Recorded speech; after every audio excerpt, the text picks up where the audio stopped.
tayo ang naghalal sa mga politiko na nandito po sa loob. Alam nyo ho, kapitan po ako dito sa Batasan Hills 2002 hanggang 2013 naging kapitan po ako. Pero nakakalungkot po, ibang-iba ang sitwasyon ng mga congressman noon kaysa mga congressman ngayon. Nakakalungkot dahil inaasahan natin sila ang magtatanggol, sila ang magbibigay ginhawa sa ating mga mamamayan. Kanina lang po,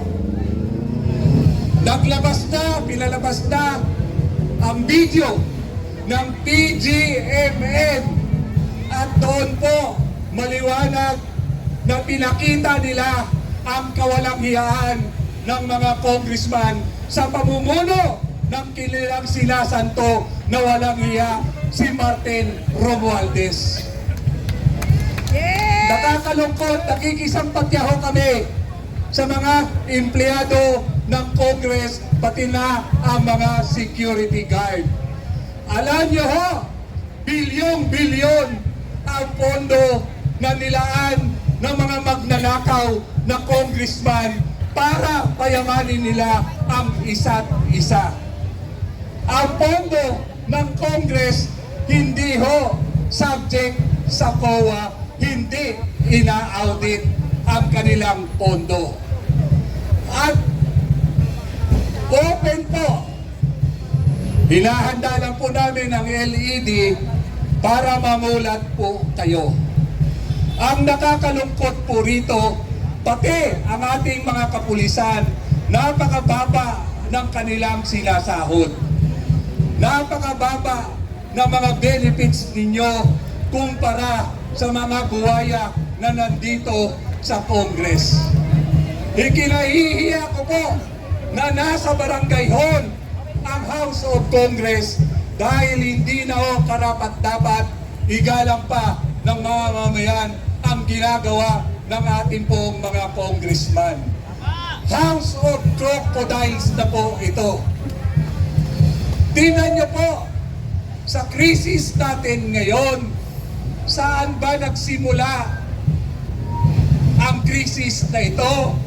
Nagsimula po ito nung naupo ang mga magnanakaw. Sino ho ang bumoto sa adik na Marcos dito? Marami ho ang nandito na bumoto sa adik na Marcos na to. Marami na budol! Dahil mahilig tayo magbigay ng second chance sa taong nagkakamali, na umaasa tayo na ang lahat ay pwede magbago. Noong first 60 days ni Marcos, pilit niyang iayos ang ating bansa. Pero dumadami po ang ahas sa palasyo.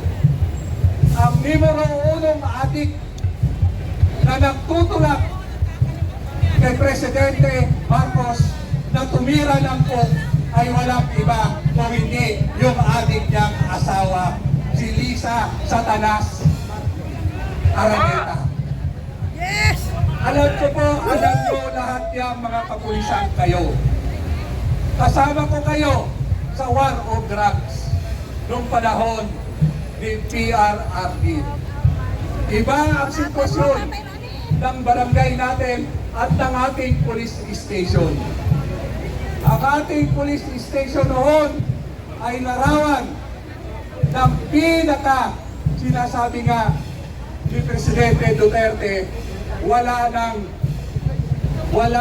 natira sa mga naglilingkod sa gobyerno kung hindi proteksyonan ang narco politics natin. Noong kapanahonan po ng 2016, nalinis ang hanay ng ating kapulisan dahil sa ating presidente. Tama po ako, nung naging kapitan po ako, 2002, ang kalaban ko po, mga pulis natin na protektor ng mga puser po natin. Karamihan ng puser, asset ng mga pulis. Yung mga asset ng pulis, tinuturo yung kakompetensya nilang puser. At hinuhuli ng protektor nilang pulis at ang sistema, parte-parte sila. At ang mga natitirang droga ang nagbebenta na mismo ang ating kapulisan. Walang maniniwala noon nung ako ang kapitan sa sinasabi ko. Ang pulis natin at ang mga politiko nagpo-politics noon. Alam nyo, luminis ang barangay natin, luminis ang lungsod natin, nabangon ang dignidad ng mga pulis dahil ang mga eskalawang na pulis at ang nakakalungkot lahat ng ninja camp na pulis galing sa Station 6. Alam ko po na kayo rin mismo ay saksi kung gaano nagbago ang mga ordinaryong buhay natin. Protektado ang ating mga anak, protektado ang ating mga pamilya, at higit sa lahat, nagkaroon ng pag-asa na titino ang ating bayan. Hawak ko kasi yung tarpaulin. Sinasabi ko po ito sa inyo dahil ngayon po Pangalawa, ganun ulit. nakakalungkot Yun, hindi na kumawag. dahil yung mga mambabatas ay sila mismo ang nananamantala, adik sa kanilang kapangyarihan, adik sa kaban ng bayan. Saan ba nagsimula ang kalbaryo ni BP Sara? Alam mo, kaya pa Nagsimula po ang kalbaryo ni BP Sara nang siya ay sekretary ng Education. At doon po napatunayan na totoo ang allocation at insertion. Yung budget ni BP Sara, sinalpakan Napili ba siya ng isang firm? ano, nakapit. sinalpakan ng mga congressman sa instruction ni Martin Romualdez at kay Saldico. Gusto ko po muna ibalik sa inyo kung bakit si Saldico ay napili ni Martin Romualdez. Doon nag-uumpisa ang kandidato ni adik BBM Marcos, walang naniniwala sa kanya. Ultimo kapartido na matandang tama niya ang PBL, hindi siya ini-endorso, hindi siya tinatanggap dahil kilala siya. Walang partido na tumutulong at naniniwala sa kanya.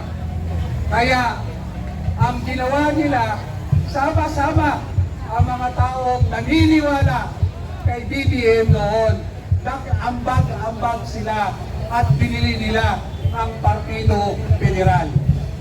Kaya nagkaroon ng partido ang inyong adik na presidente. Nakakalungkot po dahil sa endorsement ni Inday Sara Duterte, naging mabango, pinagkatiwalaan siya dahil yung tiwala ng pamilya Duterte nakuha ni BBM. At wala rin silang kapera-pera noon. Doon ka muna sa tabi. Kaya hirap na hirap po sila. Hindi nga humaharap sa debate ang presidente ninyo dahil niwi ng niwi. Walang alam sa isyu, presidential candidate debate. Hindi. Dumadating yan, takot yan sa impontong tanungan.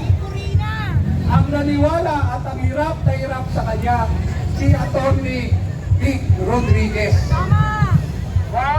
Halos si Atty. Vic Rodriguez ang nagpapaliwanag at bumaharap sa lahat ng media.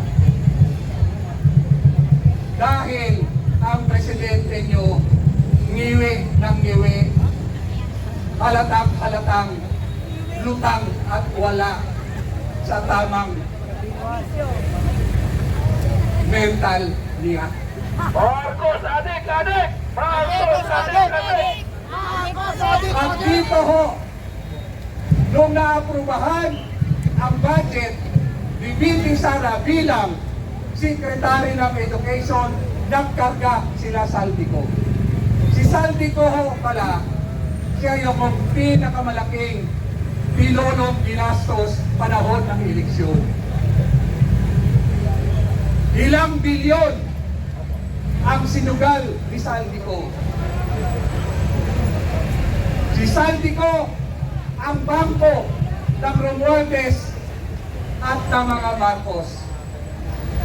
At pinangako nila kay Saldico dahil alam nila bilyong-bilyong pera ni Saldico ay ginagasto sa eleksyon nila. Ang sabi nila, gagawin kitang chairman ng appropriation ng committee sa House. Doon nagsimula, nagkarga ng ilang daang milyon sa pondo BBP ang mga hayop, ang mga adik at mga demonyo pinangungunahan na nagsasanto-santuhan ang walang iyang si Martin Romualdez. At nung na-approve na ang General Appropriation Act, may tumawag na kay VP Sara at kinukuha ang porsyento ng kinarga nilang pondo. Nagulat si VP Sara dahil natuwa siya dahil alam niya ang daming problema ng edukasyon sa bansa natin. Lugmok na lugmok ang edukasyon natin. Pero nalungkot siya dahil tinawagan mismo siya ng congressman at hinihingi ang pondong kinarga nila. Mula noon, kinalaban na nila dahil binulgar ni VP Sara ang sindikato ng mga buhaya. Pero walang naniniwala sa atin. Walang naniniwala kasi binusok nila ang mga congressman. Sinalita na siya, no? Binusok nila sa ayuda. Binayaran lahat. May mga may maleta. Pati mga ordinaryong tao na nandito, Sa Senado daw si Senator. ginamit ang pondo ng tao, pero yung pondo nila ay solid lang kanila. Gusto nyo bang makita Dapat di na muna siya. yung mga membro ng Quadcom, yung mga putak ng putak ngayon? Gusto nyo bang makita kung magkano ang pondong ibinigay at nakuha sa kanila? Ready na ba kayo dyan? Sabihin nyo, pagka ready na kayo, to see is to believe.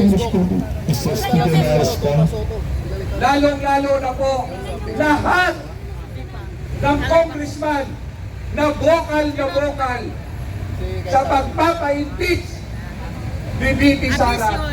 Bilyon-bilyon Soto, pang-impolga lang yun. ang pondo Masira na yung bansa binigay natin doon. sa kanila. Paano na ang bayang ito? Sige, ako na.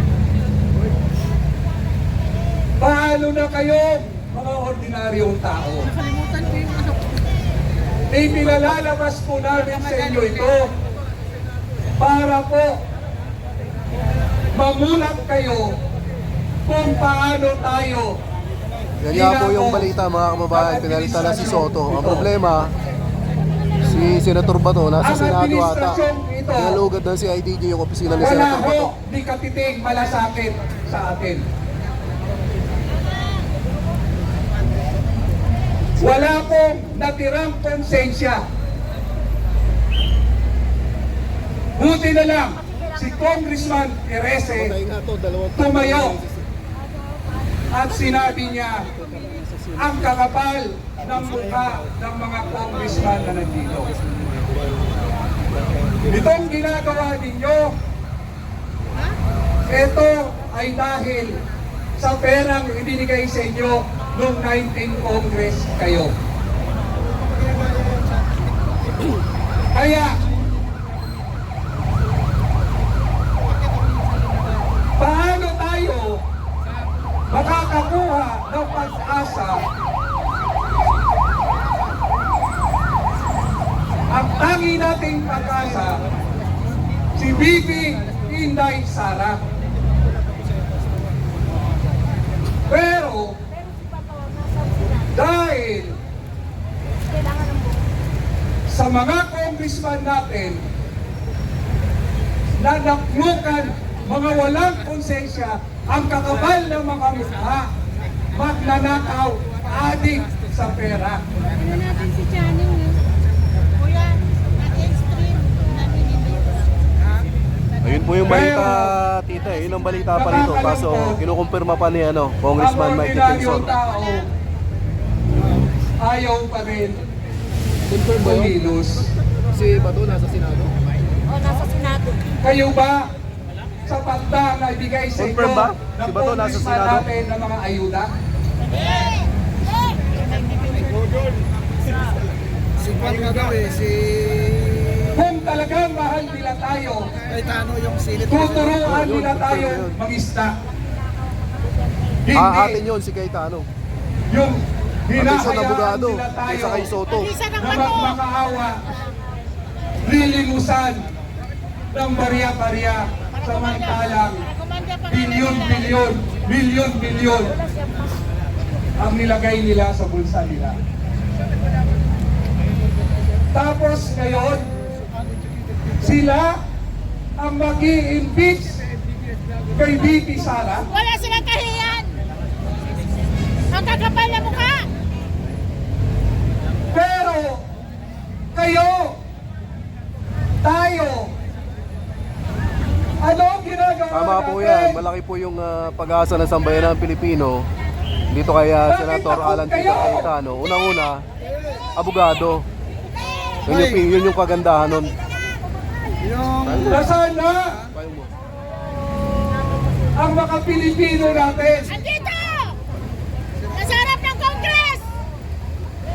Hindi ba natin naalala ang katapangan ng ating pinakanunuan? Sila Lapu-Lapu. Ginawa nilang ulam. Wala ho. Hindi namin kaya babagsakin, itama ang sitwasyon natin ngayon kung hindi nyo kami sasamahan. Sama kami! Sama kami! Let's go! Para sa bayan! Ako po, tinataya ko ang pagiging konsihal ko. Mapalad po ko dahil nakakakuha ko ng tamang impormasyon. Ulat sa poll, kilala ninyo ko. Pag tama, ilalaban ko. Tama. Pag mali, bibigyan ng pagkakataon na magbago. Pero sa sitwasyon natin ngayon, wala tayong maasahan sa Kongreso. Tama! Ang mas magnanakaw, ang mga magnanakaw, Yun ang nag-benefits! siya ang umuusig sa nagmamalasakit sa bansa at sa kababayan. Tama! Tama! Confirm. Senator Bato nasa Senate. Palabas ko nga yung salita, yung privilege speech ni Congressman Egay Erese Facebook page niya. na binubunyak niya. Pero kanina hinarugog lang yung opisina niya, sir. Pakinggan niyo po. Confirm tayo ha, Senator Bato nasa Senado katabi ni Senator Bongo. At kanina, ginalagyan na yung opisina niya. Sa impeachment process, Yung opisina niya ang Senator siya Bato. may hawak ng bilyon-bilyon pondo na nawala, nadala sa mga alokasyon na nadala sa mga flood control at anomalous projects. Maraming mga kahayap na nakakabahala, ngunit hindi natin ito iniimbestigahan. Kung susuriin lang natin ang mga allocations sa mga distrito ng mga legislators Pagkakas niyo po, para sa mamulat impeachment naman process kayo. na nakaraan. Mahali natin ang Marami bansa kayong natin. active dito ngayon. Mahali natin ang In kapwa particular, natin. in the 2024 and the 2025 national budget, magugulat tayo sa laki nito. Even in my opponent in the last elections, the 2025 elections, publicly admitted that she signed the impeachment of BP Sara Duterte in aid of allocation. Natatakot siya na hindi siya mabibigyan ng pondo kung hindi siya pipirma sa impeachment. Tama nga po, positive Senator Bato nasa These Senate. circumstances put serious doubts. Mga pulis, Is this accountability? mga security guard, Or is sa this inyo. about political leverage? After the impeachment vote in the plenary, let us examine the status of the later release allocations. Mga pulis, Let us see tingnan nyo if this kung paano correlates kayo with binababog how members ng will be binabantayan ninyo. voting in the 20th Congress. Yung mga bumoto ba ng yes? Maririlisan? Yung mga bumoto ng no? At yung mga abstain? Maririlisan? Malalaman natin ang katotohanan sooner or later. Galing sa Labuolob yan. Thanks, ano yan? Ang impeachment na ito ay maliwanag na disenyo ng Marcos administration, hindi para malaman ang buong katotohanan Parang si at Igay para Erese yan. panagutin Oh.